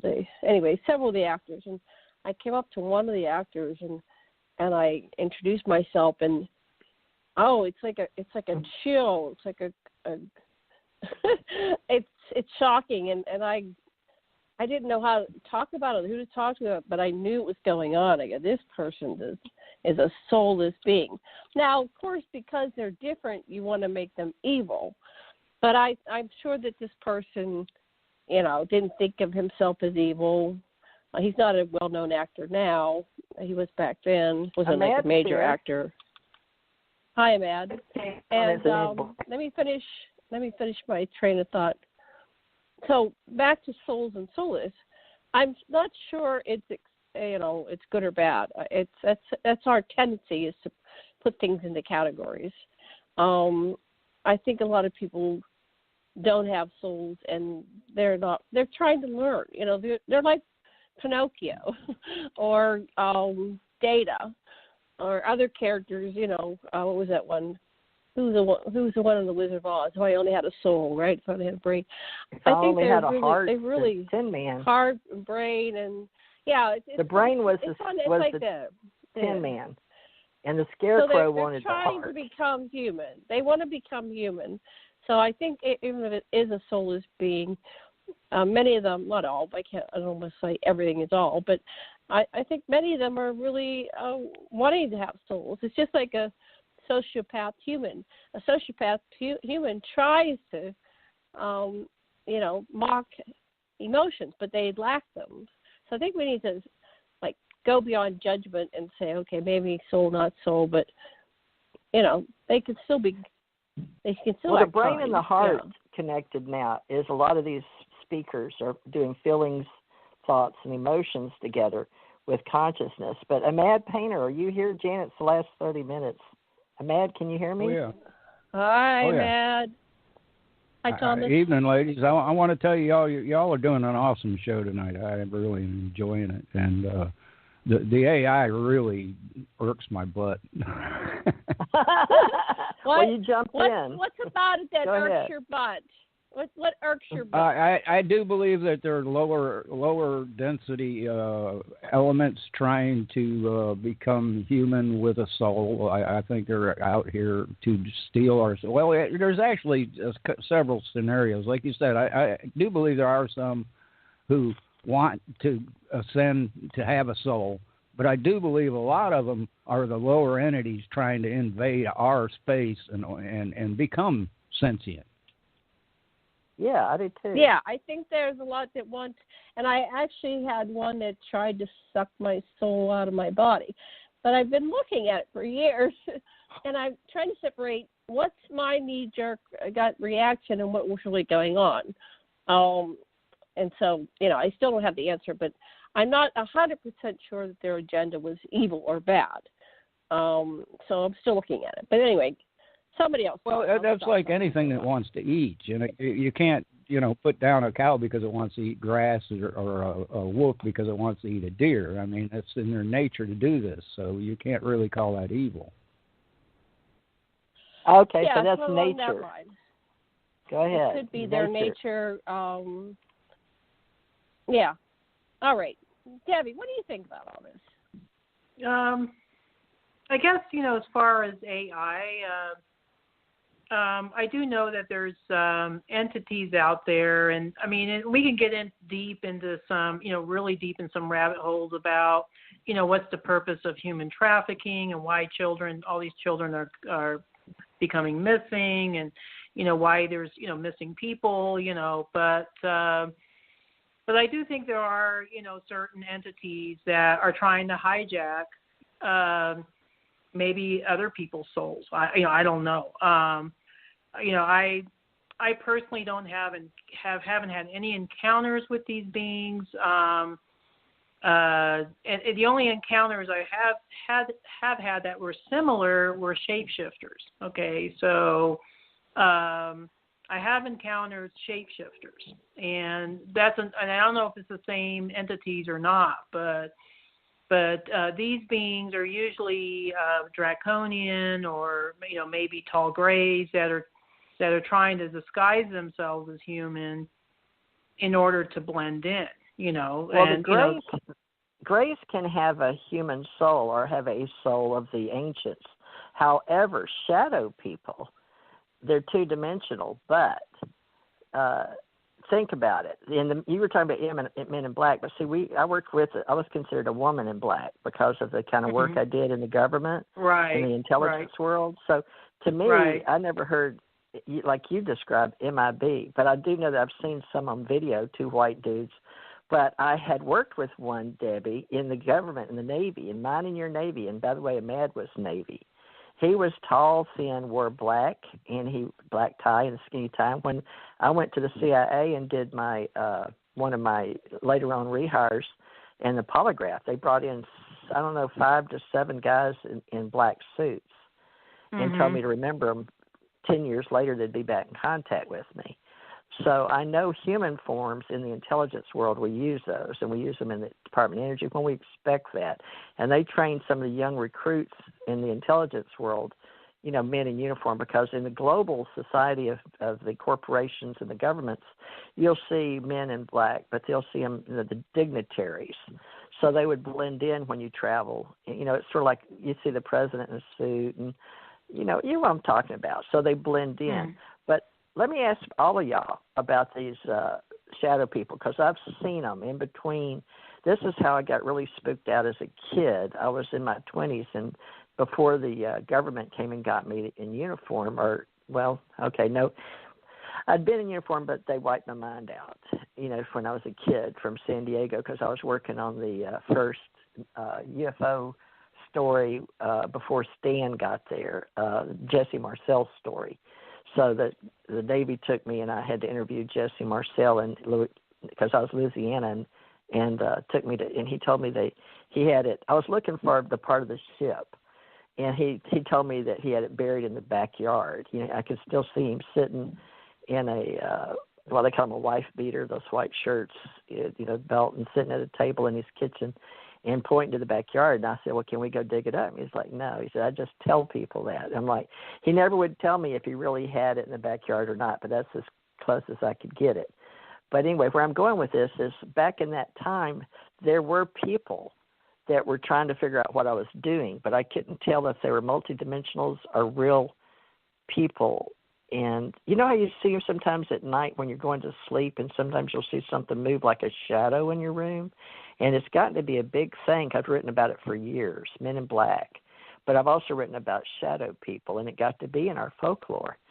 But I think those shadow people are like what you said, Debbie. They're like avatars, but they're working in they're working in this dimension, but we can only see their shadow. But I don't know if they have souls or if they're, like you said, avatars, somebody from another place and dimension in quantum mechanics is working them here. So can I ask you, Debbie, and ask Ahmad and Janet? What's that? What was the question? About a two-dimensional soul in a Men in Black or in a shadow person, because shadow people, Men in Black. I'm trying to look to see if y'all agree that the soul or not soul, where Ahmad came in. Ahmad said, Ahmad here, he said it really perturbed his butt, something like that. So I'm just trying to get everybody to comment on souls, AI, 2- and 3-dimensional dark shadow people. I think dark shadow people can be entities from other dimensions. I think that's mostly what they are. Sometimes the shadow people can be just ourselves or another aspect of ourselves. And it could be, us trying to integrate the dark aspects of ourselves with our are light aspects. So I think it could be multi-level that way. That's most very of the philosophical. time, though, when I have clients that ask me about shadow people, it's usually dark entities. So they're beings outside of themselves that they're having encounters with. But I've had some clients who've had encounters with shadow people that were actually another aspect of themselves. So, there's that too. Whoa. Yeah. And Mad, do you know anything about whole that? Other layers. Yeah, that's a whole other layer. Mad, you got anything to add on the? I really agree with her about that. I believe a lot of them are self-generated, other aspects of your higher self that you don't realize is there. I mean, we all have really the ability to put cruel things on other people, and it's an aspect of us that we have to deal with, and some people deal with it in that manner. Seeing it as a dark, we got to have a whole show on that. Figure. Shadow people and the aspects of your soul, AI with soul, without soul.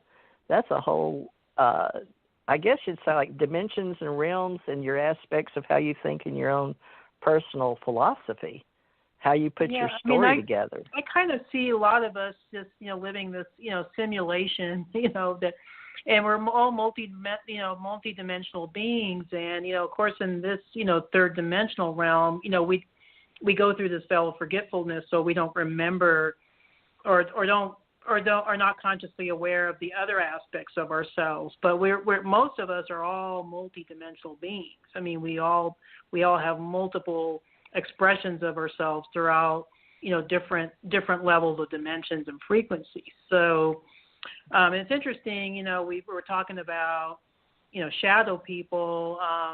There's a video that's going to be published on my YouTube channel that is about a client who's facing her shadow self. But she was originally, I guess, experiencing them as beings outside of herself, that they were these black shadows that were coming into her room at night. And so when we went through the records, we were discovering that, oh no, this is actually aspects of yourself that, you're encountering. They're not, interdimensional beings from other star systems, so there's no accidents. I mean, I just thought it was kind of interesting that we're about to publish this video that is on this topic, so but I think that's something that I think is important, I think, for people to realize that we all have multiple dimensions of experiences. And the people say, are you a parallel soul? I think we're all, to some level, parallel souls. Okay, I think there's some people that probably experience parallel lives maybe more expansively, but yeah, I would say that yes, I think there are multi-level dimensional experiences that people have, and we're just now, I think, as a consciousness, as a collective consciousness here on this planet, starting to become aware of that. Well, are you ready for me? Yeah, Janet, the trauma. Yeah, I think that, in psychology we do shadow work, and we talk about, that shadow aspect of ourselves, and we break ourselves down into our sub-personalities and allow them a voice and to take center stage and talk and express what their needs are and desires, and, help to reintegrate that into yourself so you become whole and complete, because we split into our sub-personalities. And then, so I'm aware of my multidimensional self. I've done a lot of shadow work and all that. With that being said, that these could be aspects of ourselves, and that it's not that it's one thing and the other. I did one day see a being. I was living with Jason in Honolulu in a high rise, and then one night I always travel out of my body, so I'm out of my body, and I see this dark figure, but it was like it was almost like a cartoon cutout. No light came through it. It was very solid and black, but it looked like a thin being in a like a Catwoman suit, but it was androgynous, and it was reaching towards my face, finger extended.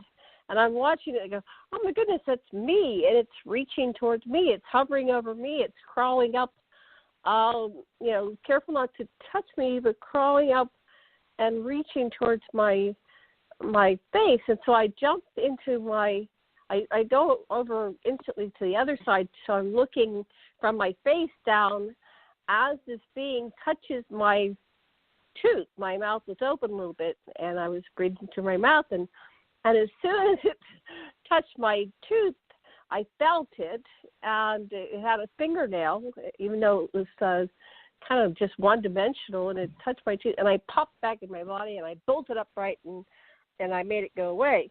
So I don't think that was an aspect of myself. That it seemed to be outside of myself. However, in the grand design, everything is self. We're all one. And so, and that level, yeah, that was part of myself. Anyway, that's what I just wanted to share.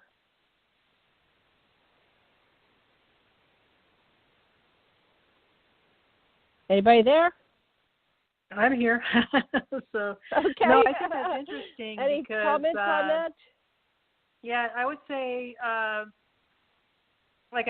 have some clients who do have encounters with dark beings, and they're not aspects of themselves. They're, actual dark entities, maybe from Orion or from, some other dimension or some other star system. So, but I think it's interesting that you, brought it back to the kind of up to the macro level where you're, actually, reptilians. You might consider reptilians to be aspects of ourselves. They're the shadow. Maybe they're our shadow selves. That we're in this conflict with. I think a lot of us do run conflict programs. I see this a lot when I do Akashic clearings, where that we have, I think, conflicts that occur, I would say externally in our reality, that are external from us, but they're actually, I think, a result of a conflict within ourselves. But we're just manifesting it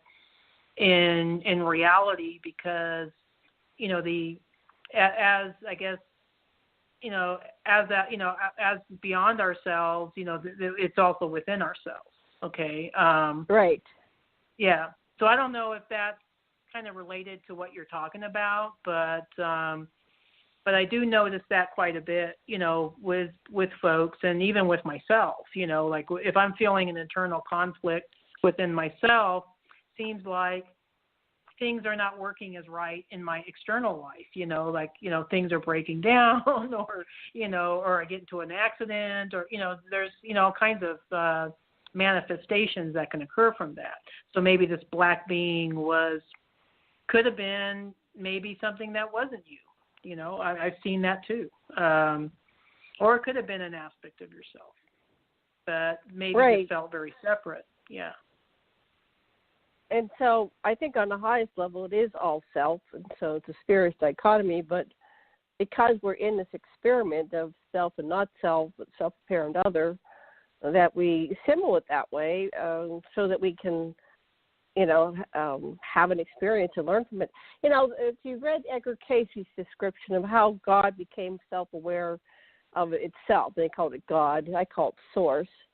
Right. It's very interesting to go reread that, and it's like, wow, it's kind of spot on, right? Even though that's from the 40s, or one of our earliest attempts of a human being trying to explain the all that there is, was, and ever will be. So,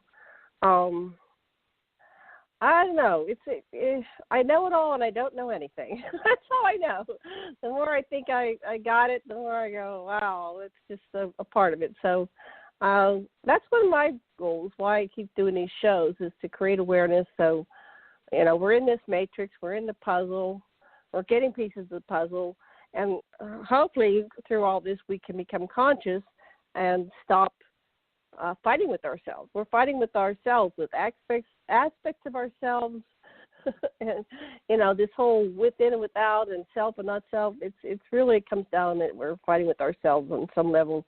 And if we could just get over it, we could start, supporting each other and having global peace, and maybe this game will end. But a lot of people don't want the game to end. They like the game. what do they do with their spare time? They go play war games online, right? Since they like the game. Yeah, exactly. Well, that wasn't our history and our nature. But Debbie, let me ask you this: in the Lyran and the wars that they use this historically for millions of years, in the Andromedans, or at least this is the people that talk. That Alex Collier is one of the original ones. Connected with, yeah, I'm familiar with him.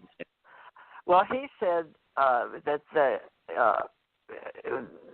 the original people that were Terrans, so those that do terra firma worlds, were the Lyrans, and the Lyrans were the first humanoid. But see, I don't know how that works with all the dimensions and the millions and billions of years in this solar system, because the people that were like me in the Navy and the ones that worked in the Army underground and, military, and then those that go up to the secret space, these people know that we had a reason to fight.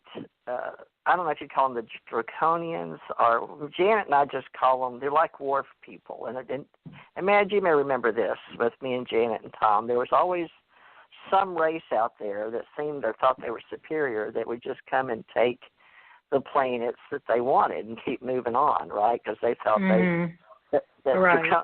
I'm talking about the bad guys. Yeah, so, no, I know what you're saying, yeah. Do you think that the Lyrans were first, or do you know anything before the Andromedans, or the people I call Andromedans? But that's because they said they're from the universe. But see, my universe is inside another universe, or parallel universes. But just say we're talking from people before they got to this planet or this galaxy. Do you know anything before because some of the people have asked, well, where are the Lyrans, where are the Vegans, where does everybody come from? Because, the Anunnaki story's so big out there, but then they came from On, from the heavens came to On. And so do you have any information before that? Before Lyra? I don't know, my understanding, and, this is, I don't know. I mean, we can get into multiple levels of, of history here, but it's very possible that, the first people that visited Earth were probably Lyran Vega refugees, okay? But then you had another group of beings, maybe just for our purposes here, we'll call them, the Draconians that also arrived on the planet. And, they had their own agenda, okay, and they created, maybe subhuman groups, that, they took genetics, maybe from, Lyra Vega genetics and created, what we know as Earth humans today, okay. And they always talk about the flood, in every civilization, they talk about how the flood wiped out the giants, okay.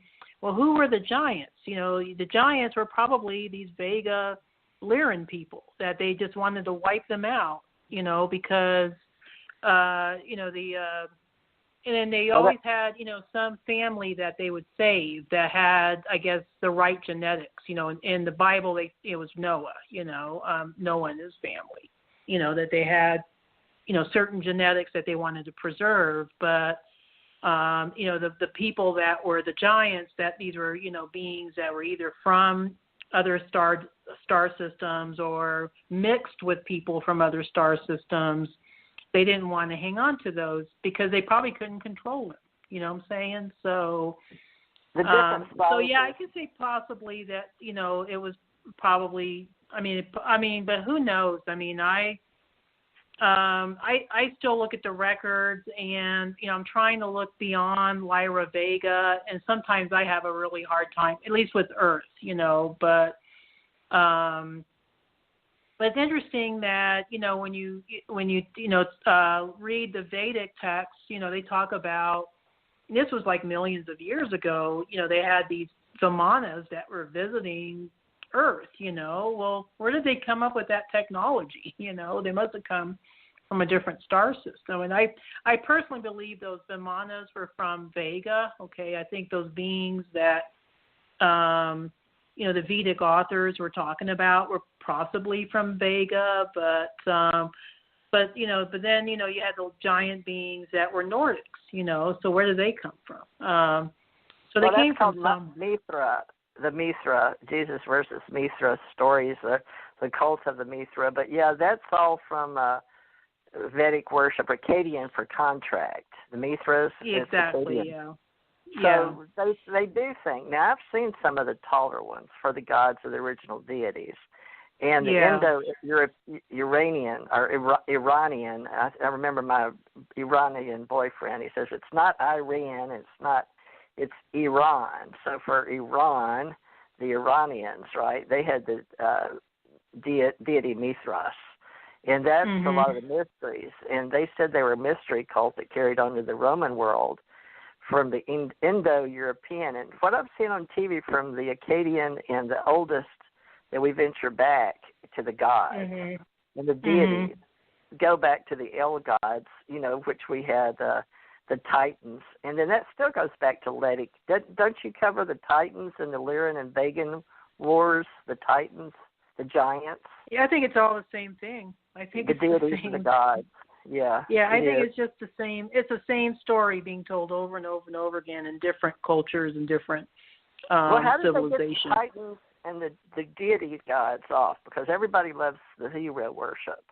And the giants, and the Thor and Zeus and Neptune, and we just had another movie come out, But we need our history and our heroes, but it makes you wonder where the gods went. But then we've had people that still have that. We've had one in China, and you've seen them on TV or YouTube where they have the giant people in our genetics, and then they found some of the skeletons. But then it makes you wonder, did they take them off the planet, or did they all leave? Were they the original Anunnaki or the Nephilim?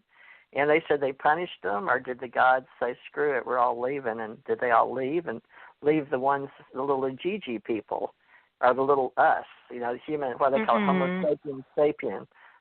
Right. We're Terrans because of the type of life with the planets that we exist in. So genetically, we're on that time, genetic and the time based on the Terra system we set up. But who set it up? Exactly.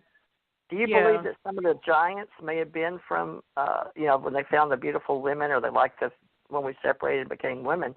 Do you think that they were from another complete universe? Where does your telepathy or your downloads or your? I think they came from other star systems. I'm not.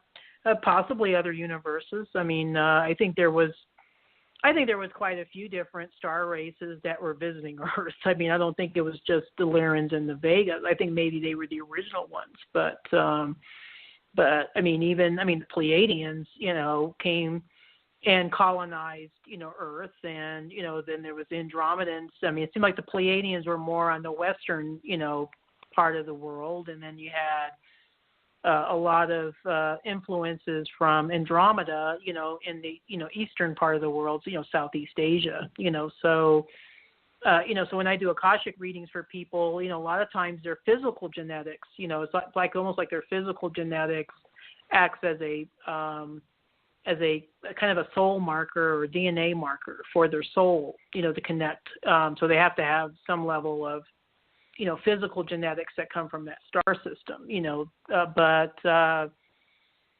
think it was quite a few different races that were visiting Earth, and maybe just got so convoluted that, it was just decided that, okay, we're just going to wipe everything out, and we'll just leave, the people with the most Homo sapien genetics at the time, to continue living here under the control of these higher dimensional beings that I guess, you want to call them Archons or Dark Cabal or whatever, that have been controlling things behind the scenes, for hundreds of, thousands of years, So, and then there's the whole story of Atlantis and Lemuria and, why were they developed, and, what was Atlantis supposed to represent and what was Lemuria supposed to represent, so there's that whole level too. So,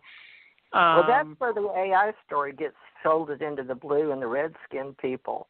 And Billy Meyer, talked about the Vega star system, the constellation of Lyra. But now, in your mind's eye, from what I get is from what I get is that from the get-go, whenever a planet gets created and then it gets to a point where beings can start visiting it, it's kind of like it becomes a place where people can come and terraform, they can visit.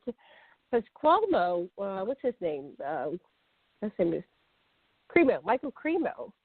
Michael Cremo, when he does his archaeology, he goes down to the side of a mountain. He says you can go all the way into the side of a mountain, and you'll see these giants way in deep levels in the billions of years ago. So whenever they were able to start visiting, they started to visit. And what was the agenda? Apparently, there's a bunch of people out there, beings that are colonizing. They're doing they're doing interventionism. They're introducing species. They want to see how this species will fare on the planet, and so it's all intentional. There's no accident, and it's an ongoing experiment because the goal of creation is to diversify, creation, to create more and more subspecies and to create experiences for people, vehicles, avatars for souls or whatever to come down and have experiences and learn and grow and evolve and further diversify creation. So I don't think there's an accident here. It's not. I think that the latest intervention, apparently there was Sasha talks about it from his research, there was some kind of council of Atona where they agreed to start to incorporate, 23 different species, 24 different species. But the Dracos the Dracos got to give us the brain stem. So the Dracos weren't left out of the equation. It was part of their creative species. But what happened in all this stuff that they created was called the metagene, and we've talked about this in past shows. And the metagene is the ability. It's not just the warrior gene. It's the ability to anchor heaven to earth. We can be in third level dimension and physicality and still be connected to source. And that's called connecting heaven to earth. Because apparently, in order for us to diversify, we have to go unconscious and forget, right? So we're forgetting who we are and where we came from. But the metagene allows you to go through all the realms, which apparently we exist. We exist in all the realms. There's a galaxy version of ourselves. There's a solar system version of ourselves. There's all these different beings, and there's a version of ourselves in all levels and vibratory frequencies and dimensions and multiverses. So at some point we integrate and reconnect with all these variations of ourselves. But in order to be here now in this oneness experiment, we have to have the false separate sense. But that's the only way if you knew the whole movie, you wouldn't be able to really do much. You'd know it all, right? So we have to come in and stop being know-it-alls so that we can co-create with universal consciousness and higher levels of existence. That's my understanding of it. You asked me what I knew about, the wars and stuff, but the Lyrans Lyrans are more of the way that I understand were more agriculture, more Shambhala. They were more in agreement. And then when we came to Mars and we got technology, you have to be able to travel through space for millions of years in order to be accepted into the diplomacy and speaking, the various languages. So, and they have symbols and sound and ESP, and then they go into the numbers and the religions and the cultures that grew into belief systems, but some of them started clashing over philosophy. But it came down to where we are right now with mankind evolving into space and technology. This is what is that wave, Ahmed, where you only reach so far? They call it singularity now, right? Where we go from the 10th to the 16th of the human form to 10th to the 27th, which is really where we are when we add in the telomeres and the tubules. And that's it's Planck time, but who is that, Janet, I was telling you about? Stuart hammer on, wax on. Yeah, I wax haven't off. researched that yet. Yeah. Well, anyway, that's going to be tomorrow night. So I think life expectancy and the telomeres and all that with our pastors coming on tomorrow night with the human physical form and the poundage and the DNA and the race in the galaxy. So that will be fun. Y'all are all welcome to come back and discuss this tomorrow, bringing it into human form. Oh, we're almost out of time. But Atlantis now is where we are now. But we had the very peaceful people that were happy with their civilization, and yes, we could do travel, but we could do agriculture. I guess it's, love, peace, hippie. But the Draconians came along and got possessive of the planets and the star systems. Now, this is the story I heard. And the Draconians are, I guess, like Janet Tom's dwarfs, because all our people up there that, are like us, I guess you call them Nordic, Andromedans, whatever. They're all about peace, and, they got rid of the genes that make you have emotions, like Spock. TJ, we're running out of time. I just want to give you a heads up. We can discuss this later. So, we've got a lot to talk about. Diana, is it Diana or Debbie? Debbie. I had twins, Debbie and Diane. I grew up with Debbie. I apologize. Diane and Debbie were twins. I guess we're out of time, so we're going over. But if everybody could come back tomorrow night, it'd be great, Janet. 7 Eastern, 6 Central. Is that what you advertised, Janet? 7 Eastern. Your show is 7. Mine is mine's 8 when I do my show. So your show's 7. Oh, okay. So you maybe could come on for an hour tomorrow if you want to. But Ira's supposed to help us on the consciousness. Ahmad, are you still here? Or did you leave? Ahmad must have left. All right. Well, I guess we're off. But Ahmad Painter, y'all, that came on. Thank you, Ahmad. I'm here. I'm sorry. Oh, there he is. Okay. Well, Ahmad, if you can come back tomorrow, and maybe Debbie can. Debbie, I don't know if you can come back and talk tomorrow. And finish oh, my more. Goodness. I'll have to check with my schedule. It depends on what time it is. I do have some readings booked for tomorrow. But good for you. Well, I am insanely popular lately. So it's been crazy. But great. Most weeks I'm booked. Yeah, but if the timing works, I'd love to come back. But it was very nice to be on the show today. Thank you so much for having me on, and for your interest in my story and my input. And I look forward to reconnecting with you again on a future date. Yeah, let's have you come back and let's talk Vegan Lyran. If you can find out what all of our people. Your downloads, folks, all of you feel, where did everything come from in the beginning before we had the Lyran Vegan story? There was some stories before that. Unfortunately, we don't have time to explain it all, but no, it is. But it was a very interesting discussion. Thank you for having me on. You're wonderful. Thank you, Debbie, for being able to hold your own among the spirit science metaphysicians, and we look forward to having you back when you can, okay? Janet? Thank you. Thank you. It's very nice to talk with both of you, TJ and Janet. And Ahmad Painter. Thank you so much. We didn't officially introduce and the Mad as well, yes. Revolution Radio showed up, Ahmad Painter, producer for Janet and I. He's a part of our ACO. Yeah. Thank you. Gotcha. And Debbie will get your website and your link and help promote you in our various groups in spirit science, okay? I appreciate that. Thank you so much. Thank you. Many blessings. Aloha. Thank you. All right. All right. Aloha. Bye-bye. Great show. You all enjoyed it. Thank you, Matt. You. Hopefully Bye-bye. you can come back tomorrow if y'all don't have a show to do. All right. Okay. Man, you got a show tomorrow, right? Sorry. Are we off air? Nope. Are we off air? Oh, No. I thought we were off air No. already. I might be around. I don't know yet. Too early to tell. All right. Well, 7 Eastern. It's an awesome subject, though. I'm interested in it. Yeah, we'll try to get more. We'll see if it can be covered over. I don't know how much our pastor knows, but he's longevity and consciousness, how he takes it into the biological. But he talks a lot of philosophy, bringing in a lot of important people in his own television show now. So, Janet, he's using, I think he said Vimeo. So we'll talk about doing it with Ira Pastor and live video shows now. All right, Janet, thank you for bringing Debbie. I really enjoyed her. She's very in-depth. Can you hear me? Did Janet leave? I think she might have left. I guess she did. All right, well, it's just me and you then. All right, well, I guess, Ahmed, if you can come tomorrow. I might be able to. I don't know. It's a pretty intriguing subject. I'm you know, if we can keep from killing ourselves, longevity would be pretty cool.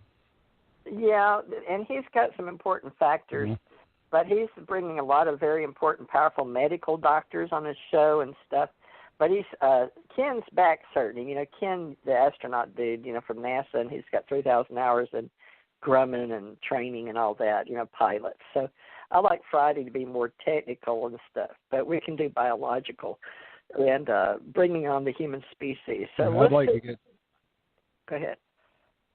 I'd like to do an interview with Ken. I haven't been able to connect with him.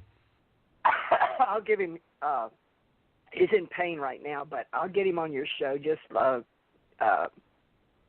I guess tomorrow. Anyway, he can. You want me to give? I'll send you his phone number, and you can call him. I got him on. I got him on Skype. I produced a couple shows, but he hasn't answered me. Oh well, he uses Facebook. Try Skype. I just connected with him in a group, and I haven't had a chance to. Mars One Astronaut at Gmail, and he'll answer you. Spell out one, Mars One Astronaut, and I'll tell him that you called and you want to have him on your show. Which one's Monday night or Sunday? Yeah, Monday night show. All right, what time is it? 10 p.m. Eastern Standard. Okay. Yeah, I'm sure he'll come on it, but just catch so him. He's been on Janet's. Yeah, he's been on Janet's show, and I've produced shows for him with him on. I got him on Skype and that. Okay, well, Ken's. I hadn't jumped out there yet. I've been in a couple of groups with him, and I just hadn't jumped out on it. I really don't like taking care of business on Facebook, you know. Yeah, well, he's helping us with the Allied Command, and he's going to be the representative since Tom died for the ACO or Allied Command out there with teaching and recruiting. So very important for us now. Well, Matt, if you can, to drop in with Ira. I think Ken's not going to make it, but of course, you know, he can. But his pain sitting and doing a show right now is he was in a car wreck, so his back hurts. You know. Yeah, I knew about that. All right. You have a good evening. Enjoyed it. Well, thank you for coming. I really appreciate you doing that. That was very big of you, and I'm going to try to catch you one Sunday.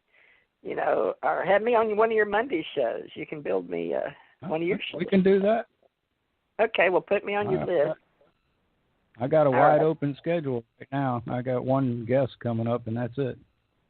All right, well, just put me on and tell me which night, and I'll come, and we'll talk about some of this stuff. Or I'm sure you and I can get carried away enough to have a good, decent show.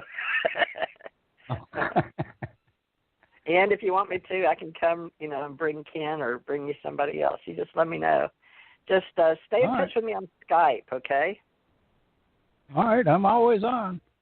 All right, thank you so much. Appreciate you. I threw a link in there for you to read. Go read one of my little short stories I wrote. Be more than happy you might enjoy it. It's about AI. Oh, really? Yeah. Well, how cool is that? All right, yeah, I'll do that. Okay, so great. Let's see. I am on air. Okay, so Ira says he'll come tomorrow. He said, okay, great. So he'll be here. So tomorrow night, call in 347-945-7207. You got it, right, Ahmed? If you can. Yes, ma'am. 7 your time, 6 my time. All right. Okay, you have a good evening. All right, you may want to ask Ira, too, if he wants to come on your show one Monday night and talk about longevity or whatever else he talks about in biology. I think I might have spoke with him one time before, but I'm not positive. I have to hear him to know. Well, do you want me to I don't keep track. I guess I've had so many of them. Huh? All right, well, put Ira Pastor Longevity. He's brilliant with BioQuark. Yeah, I'm going to go check him out on YouTube tonight. Okay, BioQuark. All right, and check out Stuart Hameroff, Hameroff. And tomorrow night we're going to discuss Penrose and Hameroff. What's the other guy's name? I never can remember. It's the older guy. Their theory in consciousness. And anyway, it should be a good show tomorrow. Type that one's name in Skype for me, and I shall do that. I'll do that. All right. You have a good evening. Okay. Bye-bye. Bye, everybody. We appreciate it. See you.